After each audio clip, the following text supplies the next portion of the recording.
Caros amigos aqui do Via Romana, estamos retomando hoje, dia 17 de maio de 2016, a série Entendendo o Islã.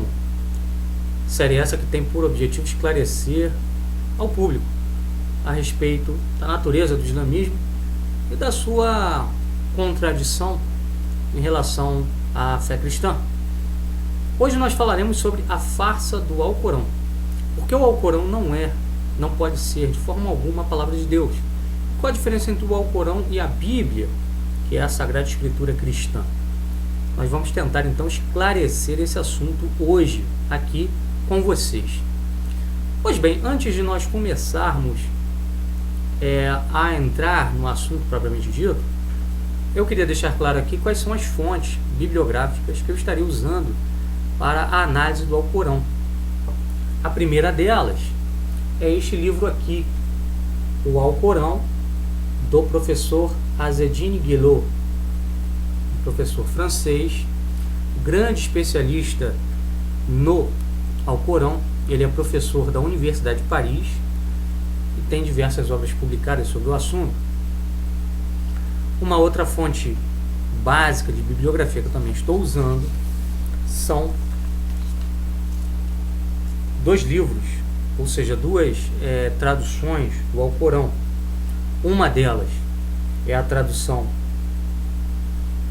que se baseia na versão alcorânica da Arábia Saudita, tá?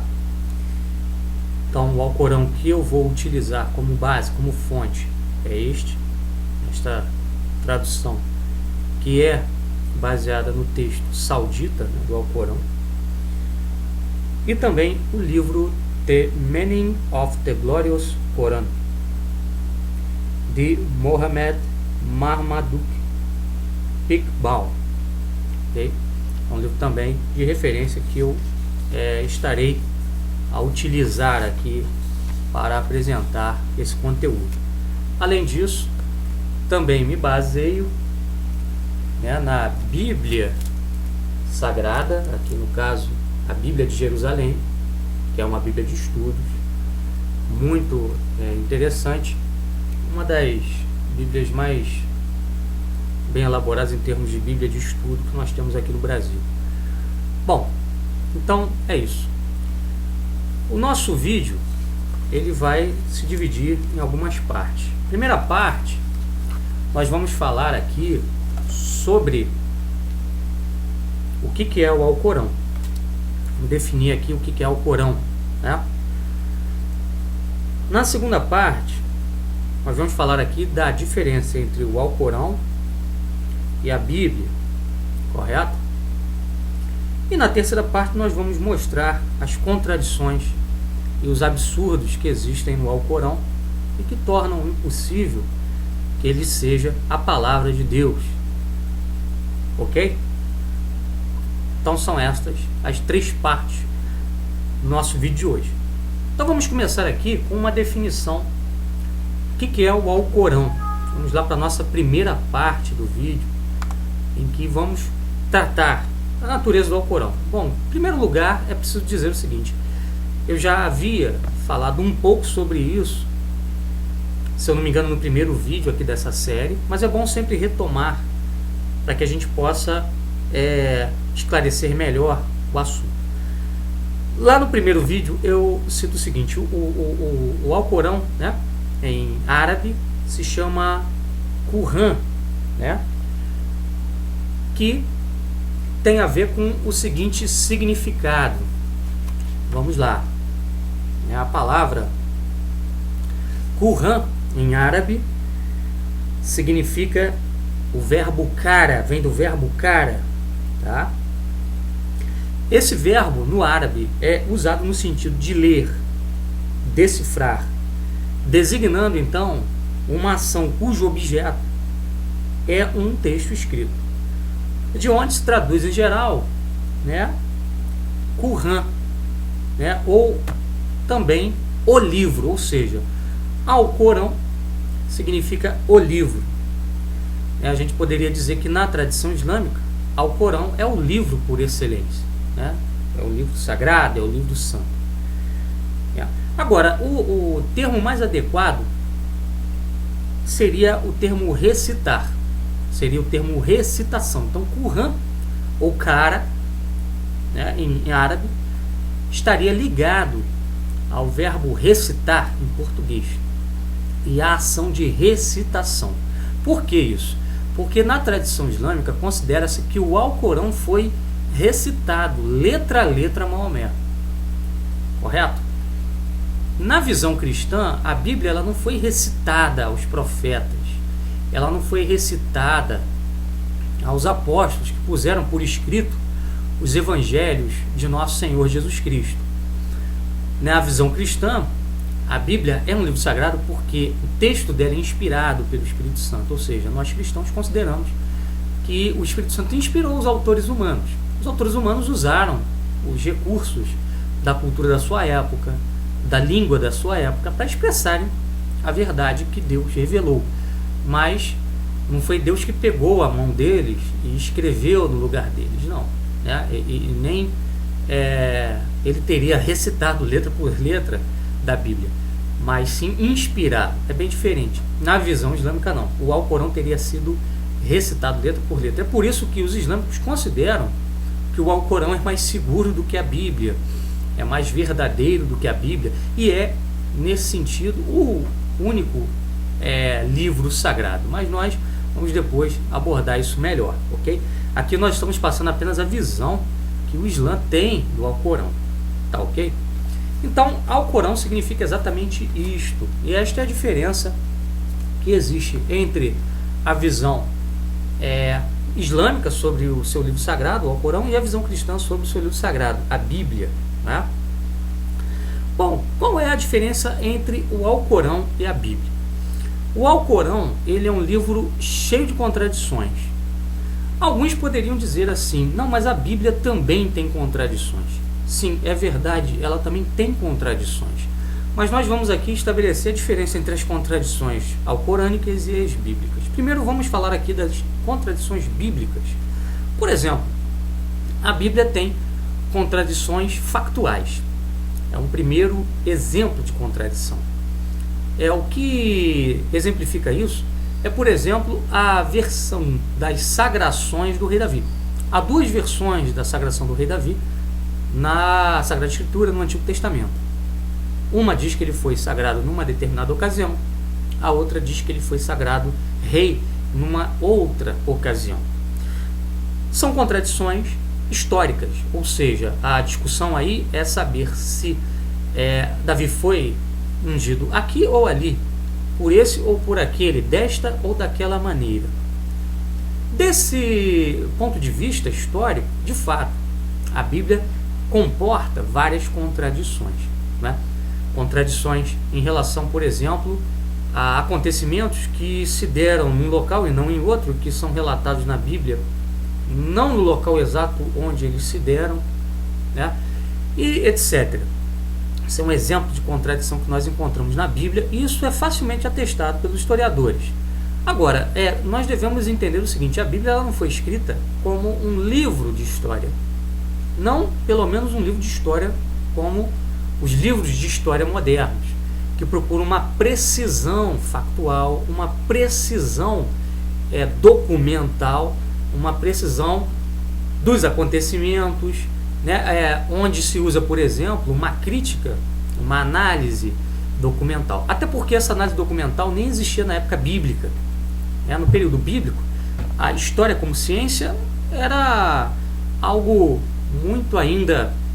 Aliás, era algo inexistente, vamos dizer assim. O pai da história é Heródoto, que era um grego.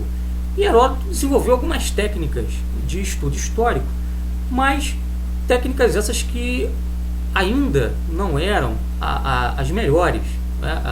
As técnicas mais aperfeiçoadas de análise histórica, de análise documental, de análise factual, só vão surgir a partir do mundo moderno, com a Renascença, e depois, no século XIX, com os historiadores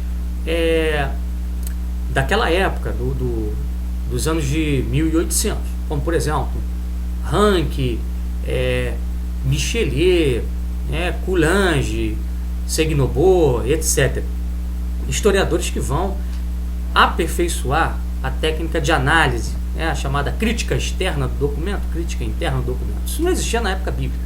Então, é normal que nos textos, sobretudo do Antigo Testamento, existam várias imprecisões em matéria histórica, o que não impede de afirmarmos que aqueles acontecimentos se deram.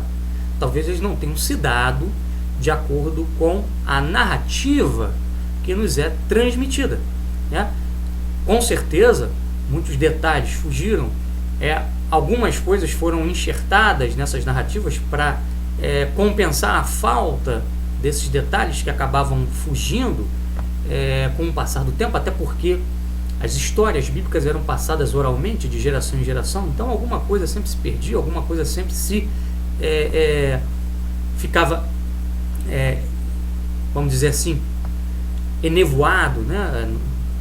Em meio a dúvidas, em meio a um mistério, ou seja, foi assim, não foi assim. Então, em geral, há realmente essas contradições na Bíblia, mas elas não afetam a historicidade desses acontecimentos. Os acontecimentos se deram, talvez não da maneira como são exatamente contados, mas se deram. Os personagens existiram. Outra coisa, Davi foi rei, né, em Israel. Isso é inegável. Nenhum historiador hoje nega essa realidade. Agora, se ele foi coroado aqui ou ali, é um detalhe histórico que não faz muita diferença no conjunto da narrativa bíblica.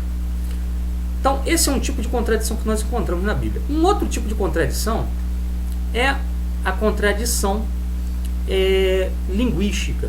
Por exemplo, nós temos aí, em alguns livros do Pentateuco Mosaico, a referência de que o coelho é um ruminante.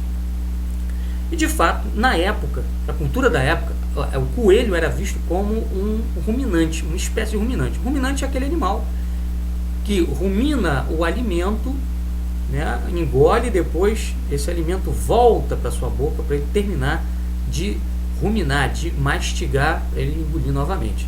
Tá? O boi faz isso. E acreditava-se que o coelho fazia também. Só que depois, com o avançar da ciência, com estudos novos, percebeu-se que o coelho não era um ruminante.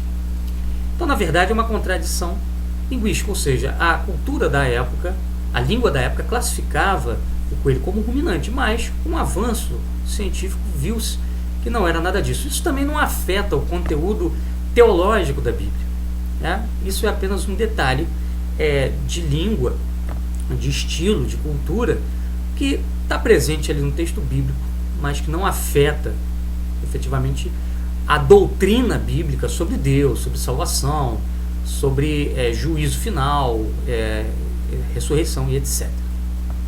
Uma outra aparente contradição, né, que existe na Bíblia é também a temática, né? Então, por exemplo, existem livros da Bíblia que não abordam a temática da ressurreição dos mortos.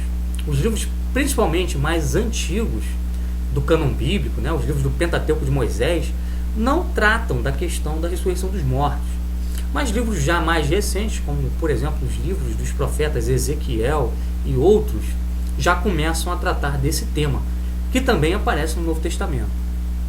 Então, é apenas, na verdade, aí, uma aparente contradição, porque no fundo, o que houve ao longo da revelação feita por Deus ao povo de Israel foi um progresso. Deus foi revelando a verdade aos poucos, de maneira pedagógica. Ele não podia revelar toda a verdade de uma vez.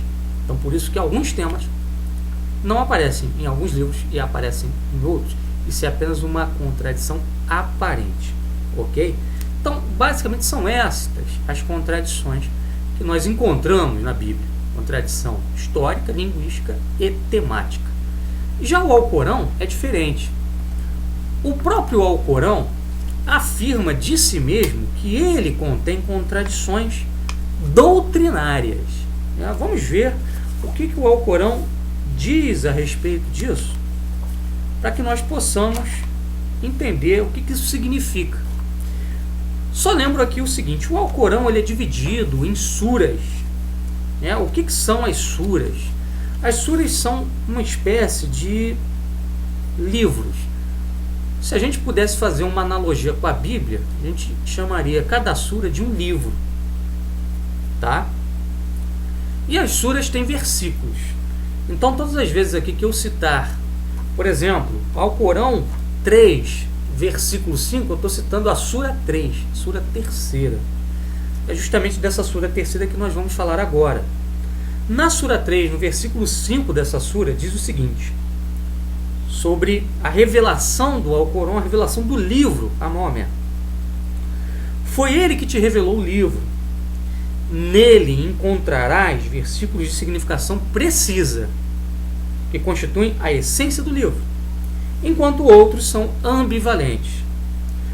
Quanto aos homens cujo coração é atacado por um desvio, agarram-se ao que é ambivalente, procurando lançar a perturbação, solicitando interpretações desses versículos. Ora, a verdadeira interpretação do livro apenas Deus a conhece. E aqueles cuja ciência é profunda dizem, cremos nele. Tudo isso vem de nosso Senhor. Apenas encontram a verdade aqueles que são dotados de espírito.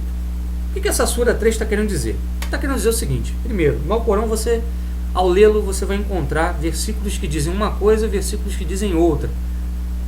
Ou seja, você vai encontrar contradições de doutrina.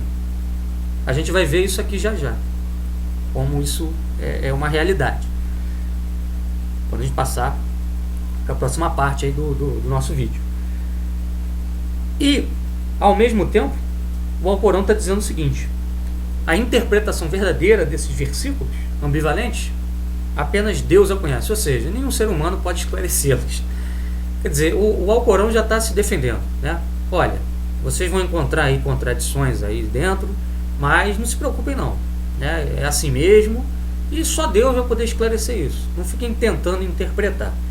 Ora, a gente se pergunta, um livro que já de cara busca se furtar a qualquer análise, a qualquer crítica, né? Qual é a validade que esse livro tem como revelação divina, né? Deus, então, iria colocar contradições num livro sagrado, num livro que visa orientar a vida espiritual dos homens? Para quê? Para causar confusão? Por que ele faria isso, né? Então a gente vê que isso já está presente aí no Alcorão desde a terceira sura, já deixa isso claro, né? Já avisa, olha, vocês vão encontrar contradições aí, mas não se preocupe, né? Deus fez isso e só Ele sabe por que Ele fez isso, né? E só Ele também sabe interpretar esses versículos. Então vocês devem suspender qualquer juízo, qualquer análise sobre essa situação, sobre essa realidade existente no Alcorão e crer cegamente, quer dizer, um apelo à fé cega. O Alcorão já começa apelando, já da sura 3, a fé cega nele, né? Esse é um aspecto. Um outro aspecto também muito interessante é o seguinte, nós mostramos no vídeo anterior, quando falamos sobre ser Maomé um falso profeta, que Maomé não realizou nenhum milagre. E nós sabemos que Deus confirmou os profetas, isso é bíblico inclusive, através de uma série de milagres. Veja bem o que Maomé diz num hadith. O que é um hadith? O hadith é um texto de origem maometana, ou seja, vem de Maomé, mas que não está presente no Alcorão. É um texto também considerado fundamental para a formação religiosa dos islâmicos, mas não é erigido como texto sagrado. É um texto importante para a interpretação das leis no Islã e etc. Veja bem, um hadith de Maomé diz o seguinte: a todo profeta foram dados milagres adequados para provocar a crença dos humanos. A mim foi apenas dado receber uma revelação. Espero ser aquele que entre eles terá mais adeptos. Então Maomé diz de si mesmo o seguinte: eu não fiz nenhum milagre, mas eu recebi um livro, né? E esse livro é prova de que eu sou um enviado de Deus. Porque na visão islâmica, a versão dada pelo Alcorão dos acontecimentos, até mesmo dos acontecimentos bíblicos, é a versão mais perfeita, mais correta. Então o Alcorão seria a prova de que realmente Maomé foi inspirado por Alá, foi chamado por Alá para ser seu profeta, porque ele teria sido tão bem escrito, não haveria nada tão bem escrito na história da humanidade, que isso só poderia vir do céu e não da terra. Isso é o argumento usado por Maomé e repetido pelos islâmicos. Nós vamos ver que isso tudo é uma fajutice, é uma farsa, e não tem fundamento algum. Explicaremos por quê. Vamos então agora passar a segunda parte, ou melhor, a terceira parte aqui do nosso vídeo, que é a seguinte: são as contradições do Alcorão. Quais são essas contradições? Quais são os absurdos que nós encontramos no Alcorão? Então já falamos aqui do que é o Alcorão, fizemos a diferença entre o Alcorão e a Bíblia e mostramos como o Alcorão reconhece que nele existem contradições que ninguém pode explicar, só Deus pode explicar, então portanto você deve crer cegamente nele. Vamos lá então. Terceira parte agora, sobre as contradições concretas do Alcorão. A gente sabe que existem muitos aspectos ilógicos, contraditórios do Alcorão, mas dessas contradições, a mais importante seria a afirmação de que o Alcorão está livre de todo erro, né, como prova da sua inspiração. Isso é dito na Sura 85, versículo 21 a 22 do Alcorão. Lá diz que o Alcorão não tem erros e que esse fato prova que o Alcorão é divino. Então, a gente pode concluir que a presença de apenas um erro no Alcorão é suficiente para afirmar que ele não é a revelação de Deus. Pois bem, Maomé constantemente apelava para o Antigo e para o Novo Testamento como a base pela qual seus ensinamentos deviam ser julgados. Então Maomé ele se apresentava da seguinte maneira: olha, eu sou um profeta porque eu repito aqueles ensinamentos que estão lá na Bíblia, que é um livro aceito pelos judeus, né, no caso o Antigo Testamento, e também pelos cristãos, Antigo e Novo Testamento. Então o que Maomé afirmava é o seguinte: olha, eu repito o mesmo ensinamento que a Bíblia deixou, né? Porque se eu também sou um profeta de Deus, e se Abraão foi profeta, se Moisés foi profeta, Jesus foi profeta, eu não posso ensinar algo que contradiz o que eles ensinaram. Então aquilo que eles ensinaram, que está na Bíblia, é também a mesma coisa que eu ensino. Eu parto da mesma base que eles. Essa era a argumentação que Maomé usava para provar às pessoas que ele era um profeta, né? Ele dizia também o seguinte: se você quer saber se eu estou falando a verdade, vá ao povo do livro. Que povo do livro é esse? Judeus e cristãos. E peça para eles avaliarem suas escrituras para ver se eu estou ou não dizendo a verdade. Então Maomé, ao dizer isso, isso aparece também no Alcorão, na Sura 2:13 e de 16 a 17, os versículos. E também no versículo de 20 a 21 da Sura 2 do Alcorão. Então lá está dito o seguinte: olha, o critério para saber se Maomé está falando a verdade ou não é saber se ele repete a mesma coisa que a Bíblia ensina. Também na Sura 26 do Alcorão, versículo 28 a 29, se diz a mesma coisa.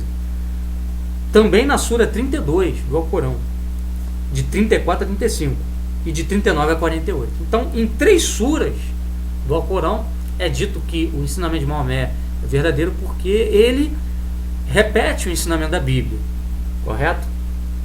Então, segundo o próprio Alcorão, a Bíblia deve ser a norma para julgar todas as novas revelações, incluindo o próprio Alcorão, né? Isso é simples, a questão de cronologia. Maomé veio 600 anos depois de Jesus, né? O Alcorão veio depois do Novo Testamento. Se o Alcorão diz que ele é a continuação da Bíblia, que ele é a terceira revelação, né? Ele não pode contradizer, né? Na própria Sura 2, versículo 136 do Alcorão, diz que o Alcorão não pode contradizer a Bíblia.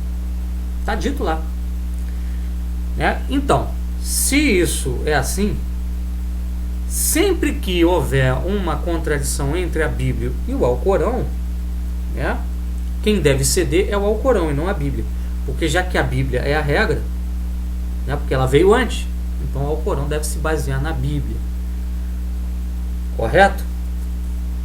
Vamos seguir então. Agora, segundo os muçulmanos, quem revelou a Bíblia revelou também ao Corão. Quem? Alá, que eles chamam de Deus, né? Então, para eles, Deus, que é Alá, revelou a Bíblia e revelou ao Corão. Então, ao Corão, se foi revelado pelo mesmo Deus que revelou a Bíblia, nunca poderia contradizer a Bíblia, porque Deus, né, não pode se contradizer, Deus não mente, correto? Segundo Maomé, mais uma vez, para a gente deixar claro, não pode haver conflito entre a Bíblia e o Alcorão, né? Só que uma coisa interessante da argumentação dos islâmicos é que, apesar de não poder haver contradição entre Bíblia e Alcorão, eles admitem, os islâmicos, que a Bíblia não é o relato mais perfeito e que nela, né, se encontram algumas falhas. Então é uma contradição total o Islã. Primeiro, o Islã diz: olha, a Bíblia é a regra, porque a Bíblia é a revelação anterior. Então toda revelação que vem depois, inclusive o Alcorão, não pode contradizer a Bíblia. Mas a Bíblia tem erros, tem falhas. O Alcorão vem suplementar essas falhas, vem corrigir essas falhas. Então peraí, quer dizer, ou é uma coisa ou é outra. A contradição já fica clara aí, logo de começo, né? Mas ela vai piorar. Vocês vão ver como ela vai piorar, tá? Vamos agora para um exame crítico do Alcorão. Vamos nos limitar aqui a alguns exemplos mais óbvios para vocês entenderem. Por exemplo, primeiro fato que nós destacamos aqui: quantos dias teve a criação? Bom, o primeiro problema no Alcorão é esse, né? Diz respeito ao número de dias que Deus levou para criar o mundo, tá? Na Sura 41, versículo 9, 10 e 12, o Alcorão diz que Deus levou 8 dias para criar o mundo. 8 dias. Mas, segundo a Bíblia, ele levou apenas 6 dias, né? Bom, aí já começa a primeira contradição com a Bíblia, né?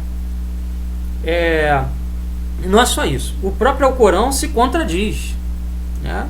Aí vocês vão ver que a contradição no Alcorão não é só uma contradição como a que existe na Bíblia, uma contradição de versões do mesmo acontecimento histórico, nem tampouco uma contradição linguística de termos, nem tampouco uma contradição aparentemente temática, né? Um tema aparece aqui, outro em outro livro não aparece e tal. É a contradição de doutrina teológica. O Alcorão, na Sura 7 e na Sura 10, afirma que Deus demorou 6 dias para criar o mundo. Então, na Sura 41, diz que o Alcorão diz que Deus criou o mundo em 8 dias. Na Sura 7 e 10 diz que Deus criou o mundo em 6. Então, afinal de contas, Deus criou em 8, criou em 6. Né? O próprio Alcorão não sabe dizer. Quer dizer, por um lado diz uma coisa, por outro diz outra, né? É interessante. Então, esse é o primeira contradição do Alcorão. Segunda, erros sobre Abraão. Bom, sabemos que, segundo os islâmicos, Abraão é a figura, digamos assim, muito importante para a formação do Islã no mundo árabe, porque, segundo eles, Abraão teria criado a Kaaba, o templo, que até hoje é centro do culto islâmico. Então vamos lá.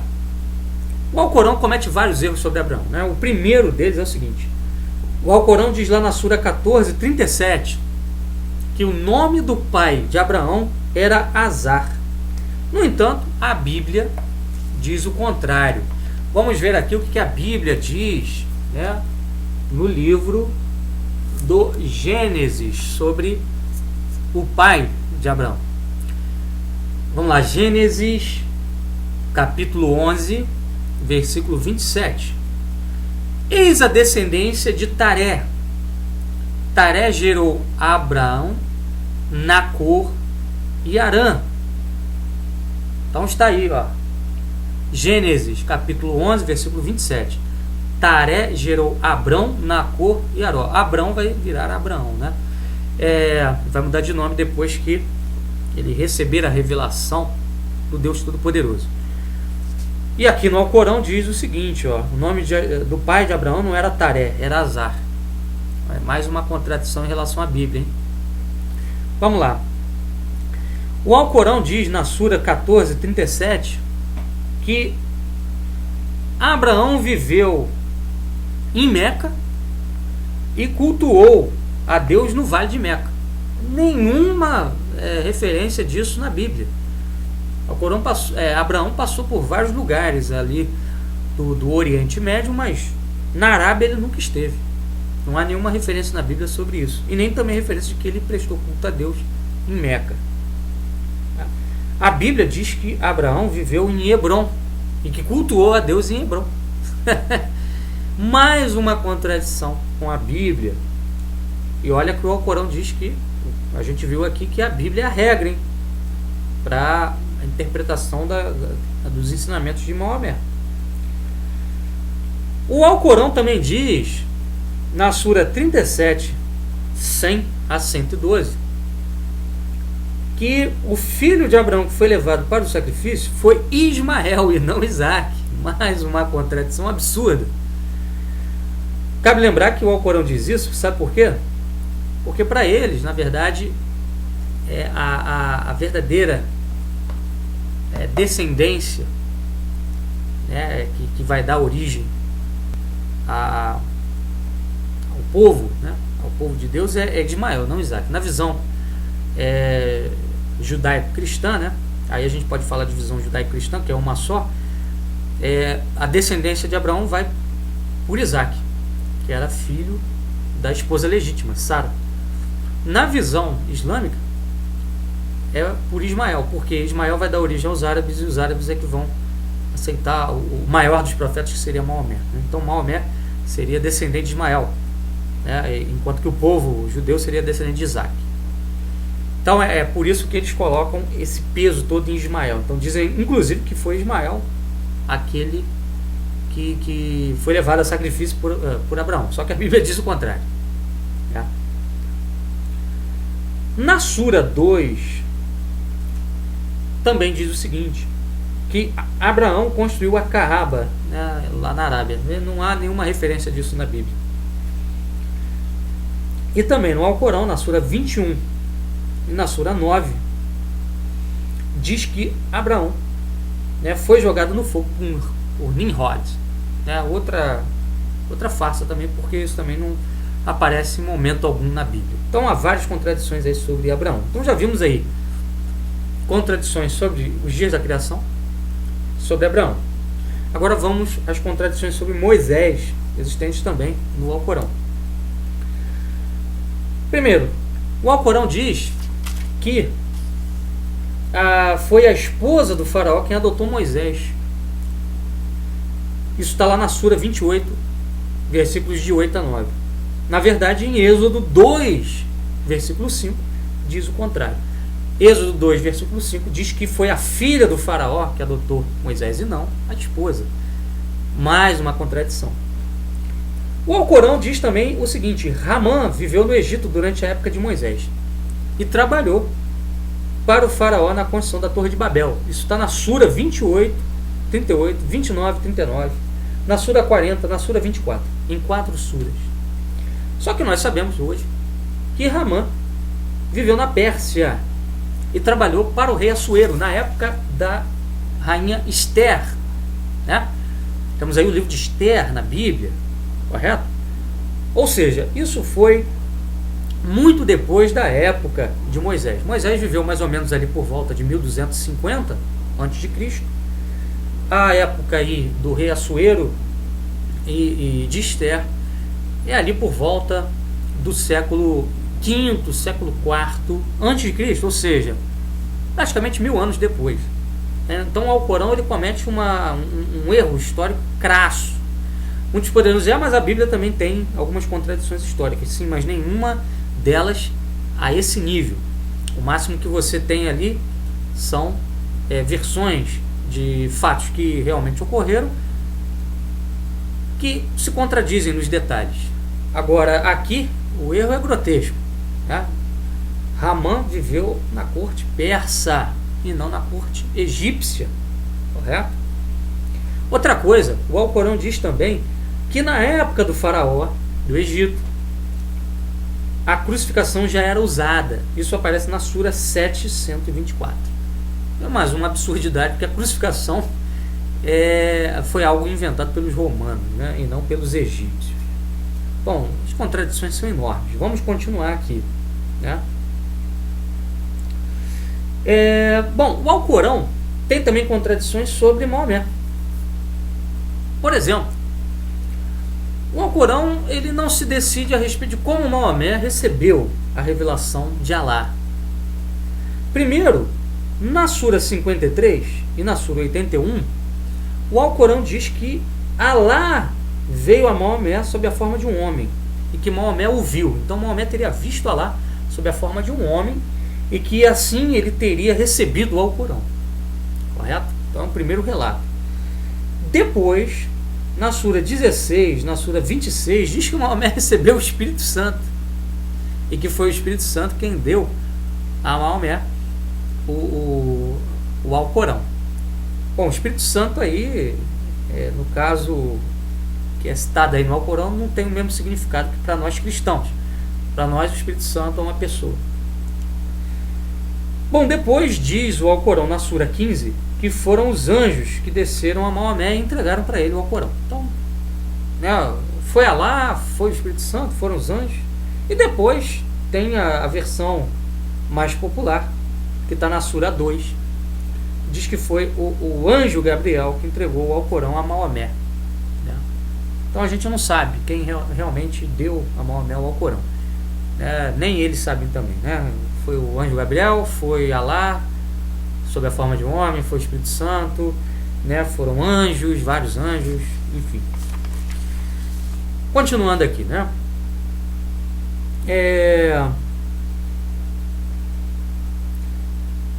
Essas contradições poderiam ser questionadas, e podem ser questionadas, por quê? Porque o próprio Alcorão diz que ele é absolutamente perfeito, mesmo em suas frases. A Bíblia não faz essa alegação. A Bíblia não alega que todos os textos estão perfeitos, né? Até mesmo do ponto de vista da versão dos fatos. A Bíblia não diz isso. Né?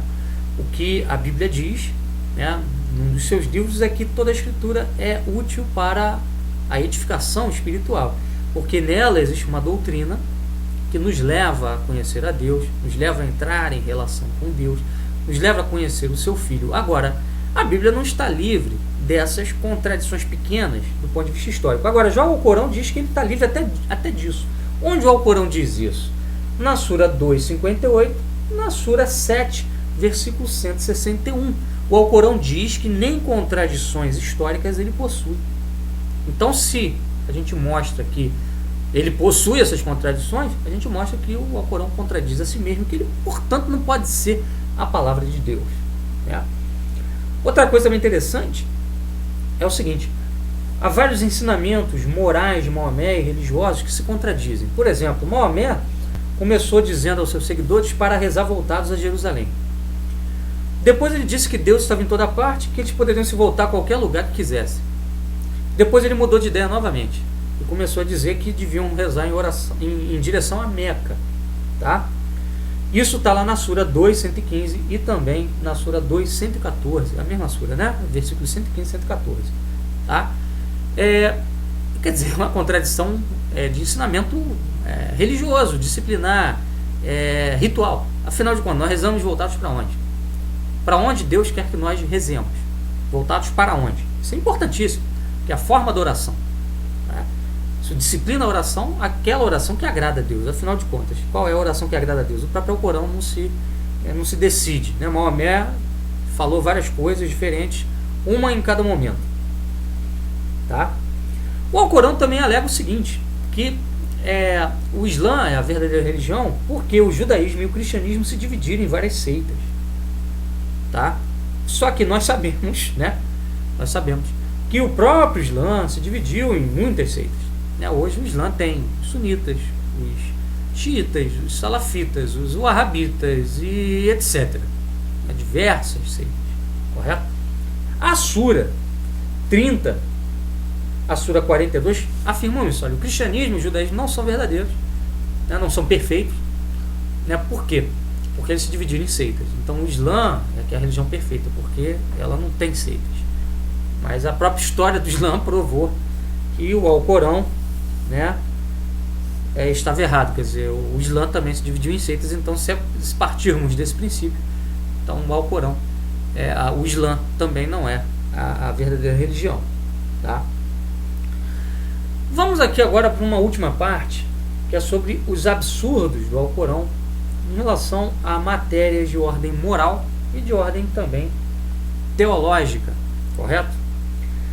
Bom, primeiro, o Alcorão tem vários trechos que a gente percebe que foram invencionices de Maomé para atender às suas próprias conveniências. Um exemplo disso, Maomé, ele, em certo momento da sua vida, ele queria a esposa do seu filho adotivo. Maomé era um grande fornicador, um homem sensual, um homem que amava os prazeres carnais. E ele começou a desejar a esposa do seu próprio filho. Olha o absurdo disso. E de repente ele teve uma revelação de Deus que declarou que era permitido ele tomar a mulher de outro homem. Isso está lá na Sura 33, 36, 39. Pode consultar o Alcorão que você vai ver isso. Então, Maomé aqui contradiz o próprio mandamento da lei de Deus que foi recebido por Moisés, que diz assim: não cobiçarás a mulher do próximo. Ora, se Maomé diz que ele se baseia nos ensinamentos bíblicos, aqui ele está indo contra. Ele diz que Deus revelou a ele que era permitido tomar a mulher de outro homem, sendo que Deus revelou para Moisés o contrário. Ou seja, que Deus é esse que revelou isso para ele? Certamente não é o Deus bíblico. Quando Maomé queria mais esposas, ou queria fazer as suas mulheres pararem de brigar por causa da sua pretensão de ter mais mulheres, ele recebeu uma revelação para isso também. Está lá também na Sura 33, tá? Onde Alá dizia, olha, vocês não briguem, vocês aceitem as novas esposas de Maomé, tá? É ordem minha. Então tem várias suras, várias passagens do Alcorão que foram colocadas para atender às conveniências e aos desejos carnais de Maomé.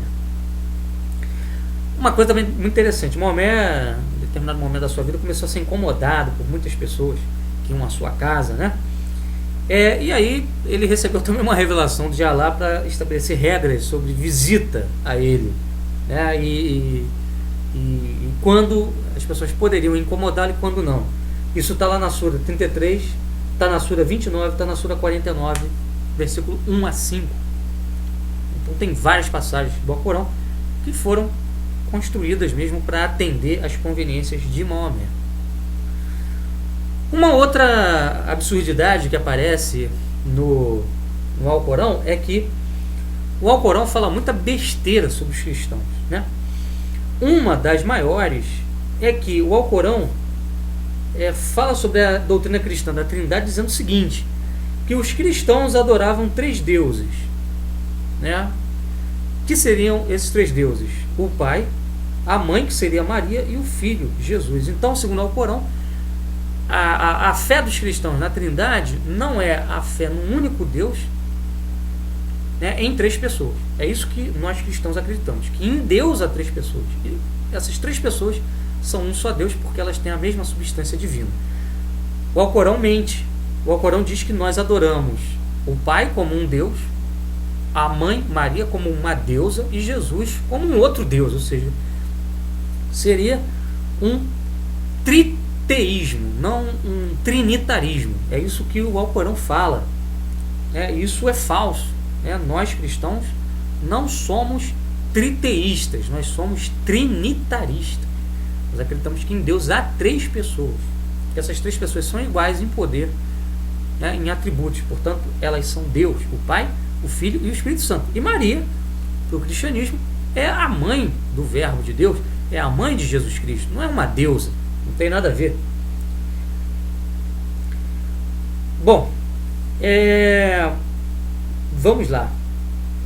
Outro erro que o Alcorão também comete é considerar que nós, cristãos, entendemos que Jesus foi gerado sexualmente, num ato sexual. Eles acham que quando nós falamos que Jesus é o Filho de Deus, nós estamos dizendo o seguinte, que Deus teve relações sexuais com Maria. Tá? Isso é uma outra falsidade. Na verdade, a expressão unigênito do Pai, nós cristãos usamos, né? Diz respeito ao seguinte, a relação única de Jesus com o Pai. Né? Os cristãos usam, na verdade, a palavra geração, ou seja, o Filho foi gerado pelo Pai desde toda a eternidade. O Filho proveio do Pai, né? Não por uma criação, porque o Filho sempre existiu junto com o Pai, ele é eterno, porque ele é Deus, mas ele vem do Pai, porque ele é o quê? Ele é o conhecimento que o Pai tem de si, é o verbo, né? É a razão do Pai, é o conhecimento que o Pai tem de si, que é tão perfeito como uma pessoa. Então não tem nada a ver com geração sexual, Jesus não foi gerado sexualmente. E quando o corpo de Jesus foi gerado no seio de Maria, ele foi pela ação do Espírito Santo, não por uma relação sexual, ou seja, foi gerado um corpo ali por um ato milagroso da parte de Deus. Outros erros aqui do Alcorão sobre a Virgem Maria. O Alcorão diz que o nome do pai de Maria era Imran, estava na Sura 66, 12. Sabemos por tradição que o nome do pai de Maria é Joaquim. Diz também que Maria deu à luz a Jesus debaixo de uma palmeira, né, e não dentro de um estábulo. Em Lucas 2, versículo 1 a 20, fala que Maria deu à luz a Jesus num estábulo. Já na Sura 19, 22, diz que Maria estava debaixo de uma palmeira. Primeiro que palmeira não é uma árvore comum em Israel, uma árvore comum na Arábia. Quer dizer, Jesus teria nascido na Arábia, então? Quer dizer, que piada, né? É brincadeira isso. E Maomé também vai confundir a mãe de Jesus com Maria, que era irmã de Moisés e Arão. Isso está lá na Sura 19, 27 e 28. Quer dizer, uma confusão total ao Corão. Total. Né? Outro absurdo também é o seguinte, né? O Alcorão, ele rebaixa o status da mulher. Né? Por exemplo, na Sura 2, 228, diz o seguinte, que as mulheres não têm nenhum direito. E que, inclusive, os homens podem até mesmo bater em suas esposas. Isso está lá na Sura 4:34. O homem tem o direito de bater nas suas esposas e elas devem apanhar, sem reclamar. Isso é ensinado pelo Alcorão. O Alcorão também promete um céu completamente carnal, né? Cheio de vinho e sexo livre. Isso está lá na Sura 2:25, na Sura 4:57, na Sura 11:23, na Sura 47:15. Aí o primeiro número é o número da Sura, tá? O segundo é o do versículo da Sura. Né? Na Bíblia, a embriaguez e a imoralidade sexual são pecados. Isso está presente em vários trechos da Bíblia. Mas para o Alcorão, a embriaguez de vinho e o sexo livre com várias virgens, né? Várias mulheres lá no céu, não é pecado algum. Será inclusive o prêmio dado aos fiéis islâmicos. Né? Então, a imagem que o Alcorão passa do paraíso é uma imagem pagã. Né? É um conceito carnal do céu, com várias mulheres, muito vinho, né? Muita bebedeira, muitos prazeres. Né? Não tem nada a ver com a espiritualidade e a santidade do conceito bíblico de céu. Não tem nada a ver. Correto? E para finalizar, para a gente fechar aqui esse vídeo de hoje, os muçulmanos afirmam que o manuscrito original do Alcorão não existe. Interessante. Nós temos acesso aos originais do texto bíblico. Estão presentes em várias bibliotecas pelo mundo. Recentemente, inclusive, na década de 50, foram encontrados os manuscritos do Mar Morto com vários trechos, né, do Evangelho de Mateus do século I. Nós temos trechos do Evangelho de Mateus do século I, ou seja, fragmentos, né, desse Evangelho que podem confirmar o que nós temos na Bíblia como texto, confirmar que há exatamente uma identidade entre o original e as tradições que nós temos hoje. Já os muçulmanos não têm esse original do Alcorão. Onde ele está? Ninguém sabe. Né? A enciclopédia do Islã, diz o seguinte: a Shorter Encyclopedia of Islam, está em inglês, né? Não tem edição em português, diz o seguinte: uma coisa é certa e abertamente reconhecida pela tradição islâmica. Não existe qualquer coleção de revelações em sua forma final, porque enquanto Maomé era vivo, novas revelações foram sendo adicionadas às anteriores. Então você não tem um texto, né? Um pergaminho original com o Alcorão, com tudo aquilo que foi revelado a Maomé e que a gente possa examinar, né? Segundo a tradição islâmica, aquilo que Maomé ia recebendo como revelação ia sendo registrado em ossos, em pedras, em folhas, né? Ia sendo escrito em cascas de árvore.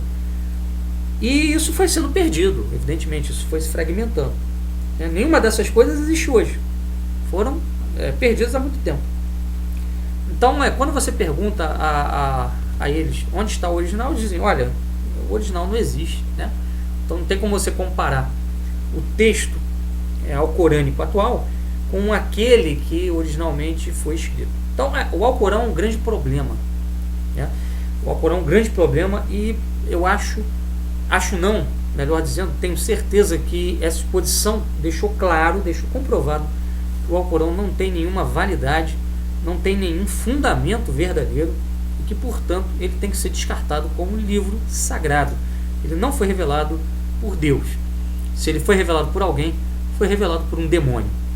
E é o tema do nosso próximo vídeo, da nossa próxima aula aqui sobre a série Entendendo o Islã. Nós vamos falar sobre a figura de Alá. Alá é Deus ou, na verdade, é um demônio? Então, pessoal, por hoje é isso. Eu gostaria de agradecer a vocês a paciência com aí a nossa exposição, uma exposição um pouco longa, mas exige esse alongamento, justamente porque é um assunto bem complexo. Eu espero que vocês possam extrair daí algo edificante, para que nós possamos entender melhor o Islã e confirmar que nós cristãos estamos na fé verdadeira, e não os árabes e não os muçulmanos. Até a próxima, fiquem com Deus. Um abraço a todos vocês. Tchau, tchau.